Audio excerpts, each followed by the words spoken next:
Bom dia, amados. Mais uma vez a gente está reunido aqui para poder estar meditando na palavra. Como vocês, nós avisamos, estamos meditando no livro de João. Hoje são os capítulos 10 e 11 e amanhã será 12 e 13. E hoje eu gostaria de trazer uma meditação dentro do capítulo 11 de João. E quando você olha o capítulo 11, a primeira parte é um texto muito conhecido de vocês, que é a da ressurreição de Lázaro. Mas quando você vê dos versículos 1 a 3, o amigo de Jesus, Lázaro era um amigo muito estimado por Jesus. Ele era irmão de Marta e Maria, né? E chegou aos ouvidos de Jesus que Lázaro havia adoecido. Porém, quando a gente lê no versículo 6, diz assim: no entanto, quando ouviu falar que Lázaro estava doente, ficou mais 2 dias aonde estava. Pessoal, pensa se coloca no lugar de Marta e Maria. Imagina que foram falar para Jesus, né, que o seu amigo Lázaro havia adoecido. Porém, o que Jesus fez foi ficar mais 2 dias onde ele estava. Imagina que alguém da nossa família estivesse doente e você pedisse para alguém, né, avisar Jesus para que viesse logo porque o irmão está doente. E o que Jesus fez? Jesus ficou mais 2 dias, né, no lugar onde ele estava. O que aconteceu? Com certeza ficaram questionando por que ele não vem logo. E o que aconteceu, todos sabem, Lázaro acabou por morrer. E no versículo 21 mostra provavelmente o que deve ter sido a conversa entre Marta e Maria. Está ali no versículo 21, diz assim: quando Jesus chegou para encontrar elas, quando Marta, depois de 2 dias, encontra Jesus, fala assim: Senhor, se estivesses aqui, meu irmão não teria morrido. E com certeza é algo que veio ao coração dela, algo que elas estavam falando entre elas, né? E com certeza essa pergunta: por que o Senhor não veio logo? E o que a gente pode meditar sobre isso? Por que Jesus não veio logo? Em primeiro lugar, quando Jesus fazia as coisas, tudo que Jesus fazia visava a glória de Deus.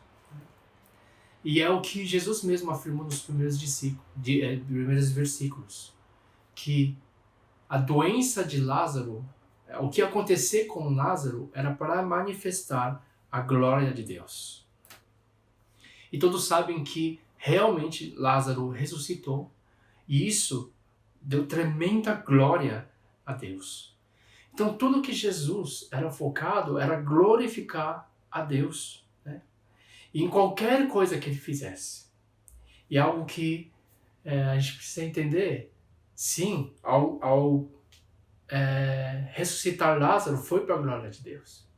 Mas também o sofrimento de Cristo foi para a glória de Deus. A morte de Cristo foi para a glória de Deus. O foco não era o que eu queria, mas o que ele queria, mas o foco era dar toda a glória a Deus. Pessoal, uma coisa que nós, como filhos de Deus, precisamos ter em mente é isso.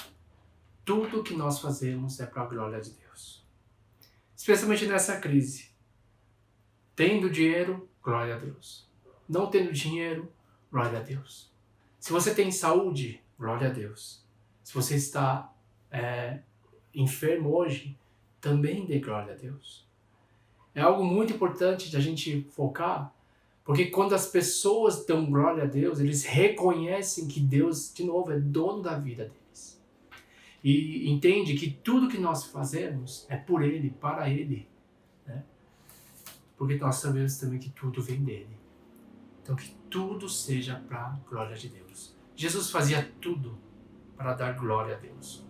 Em segundo lugar, o que a Bíblia nos ensina é que Jesus sabia exatamente a hora de agir.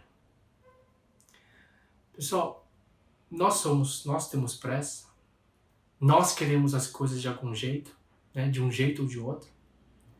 E no nosso pensamento gostaríamos que Jesus agisse dessa forma ou daquela forma, né? Porém, o que a gente precisa de novo é guardar em nossos corações que Jesus sabe o porquê, que Jesus sabe o como e Jesus sabe o quando agir. Nós temos o nosso tempo, mas Deus tem o tempo dele.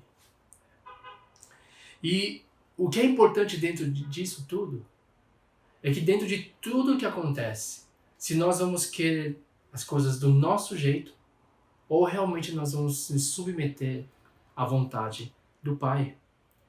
Mesmo em meio à tristeza, mesmo em meio às dificuldades que a gente tem enfrentado hoje por causa do coronavírus, uma coisa que a gente precisa realmente decidir em nossos corações é fazer a vontade de Deus. É confiar no tempo de Deus para as coisas. Pessoal, os discípulos também não entenderam o que Jesus estava dizendo. Marta e Maria também não entenderam por que Jesus se demorou tanto, né? E em meio a tudo isso que também a gente está vivendo, tem coisas que a gente não vai entender. Porém, no meio de tudo isso, né, precisamos procurar aonde está a vontade de Deus e poder discernir a vontade de Deus para os nossos tempos. Domingo eu falei sobre isso, né?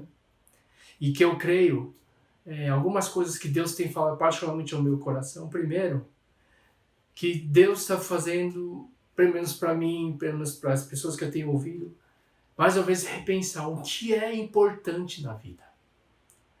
Realmente ver como a vida é mais importante que qualquer outra coisa, né?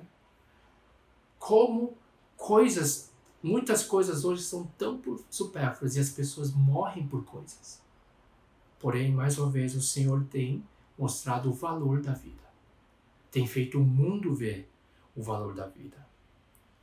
Mas também eu creio que Deus tem movido a igreja dele.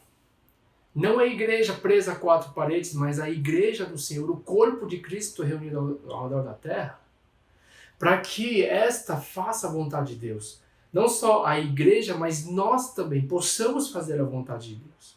Está chamando ao arrependimento para que as pessoas voltem para Ele. Está fazendo com que a igreja seja mais simples. É algo maravilhoso, não discutir por coisas que são tão inúteis, mas focar realmente naquilo que Deus deseja. Também de poder orar pelas almas, de poder doer pelos corações, pelas vidas, pelas almas, né? E Deus tem chamado a igreja à essência de novo. E eu creio que não é só a igreja, mas está chamando a cada um de nós para a essência. Como mencionei domingo, eu creio que depois do corona, depois de tudo isso passar, Deus vai trazer um grande mover sobre a terra. A gente já está ouvindo de pessoas voltando para Deus. E pessoas que realmente estavam longe do Senhor voltando para Deus. Eu creio que Deus pode trazer um grande mover, um grande avivamento sobre a terra. Eu creio que esse é o tempo de Deus. Em meio a tudo isso, Deus tem agido no tempo dele. Por último, Jesus, ele se identificou. Né? Se identificou com a dor e o sofrimento do ser humano. No versículo 35, quando Jesus viu o túmulo de Lázaro e as pessoas todas comovidas, a palavra de Deus fala o versículo mais curto da Bíblia, né? Versículo 35 diz que Jesus chorou. No versículo 38 também diz o seguinte, que Jesus se comoveu, né, com aquilo que estava acontecendo. Jesus sabe o que é perder alguém que era muito querido.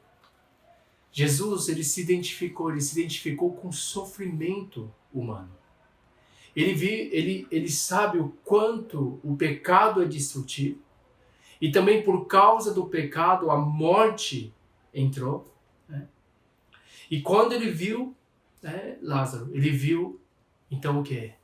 A morte, o poder da morte. O salário que a morte traz, do pecado, que o pecado traz, que é a morte. Né? Então ele conhece todo o sofrimento e a dor do ser humano. Por isso ele veio à humanidade. Aqueles que iriam morrer eternamente, por eles, Jesus veio entregar sua própria vida. Para que nunca mais o ser humano morresse eternamente. Mas a palavra de Deus diz em Romanos 6:23, porque o salário do pecado é a morte, mas o dom de Deus, o presente de Deus, em Cristo Jesus, no nosso Senhor, é a vida eterna. Ele viu a morte, porém ele veio dar a vida eterna. Que nessa semana santa, semana da paixão de Cristo, que nós possamos nos lembrar dessa grande verdade em nossas vidas. E ao ler esse texto em João capítulo 11, que nós lembremos que Jesus viveu para a glória de Deus, ele agiu no tempo de Deus e morreu na cruz por toda a humanidade, por todo o pecado da humanidade. E depois que ressuscitou e venceu a morte, venceu o poder da morte, ele deu a todo aquele que crê a vida eterna. Aleluia! Que hoje também, meu querido irmão, minha querida irmã, que nós possamos, que eu e você vivamos para a glória de Deus. Que eu e você possamos, nesse tempo, entender e discernir a vontade de Deus e buscar fazer essa vontade. E nós que cremos, possamos desfrutar da vida eterna que está em nós. Um bom dia para todos e que Deus abençoe. Que a graça e a paz esteja contigo. Vamos orar. Pai, obrigado, Senhor Deus, por mais um dia de vida. Meu Pai, assim como na Tua palavra, ó Pai, que cada irmão, que cada irmã aqui possa viver para a Tua glória. Possa viver realmente confiando que o Senhor, ó Pai, age no tempo certo. E queremos discernir nesse meio que nós estamos vivendo a Tua vontade e procurar fazer a Tua vontade em nossas vidas. Meu Pai querido, obrigado. Obrigado, Senhor Deus, por se identificar conosco, com o nosso sofrimento. E obrigado, Pai, por o Senhor pagar, através do sangue da vida e do sacrifício do Teu Filho, o preço pelo pecado que era a morte, o salário que era a morte. E o Senhor veio nos dar, em Teu Filho, a vida eterna. Pai, que possamos viver essa vida eterna hoje e agradecer, porque nós, mais uma vez, sabemos o nosso destino e sabemos aonde nós estaremos para a eternidade. Abençoa, Pai. Abençoa cada filho nessa manhã. Todos que estão ouvindo a mensagem. Senhor Deus, vem fortalecer mais uma vez a fé de cada um na Tua palavra. Nós te agradecemos e oramos no nome de Jesus. Amém. Meu querido, mais uma vez, Deus abençoe e a gente se vê amanhã.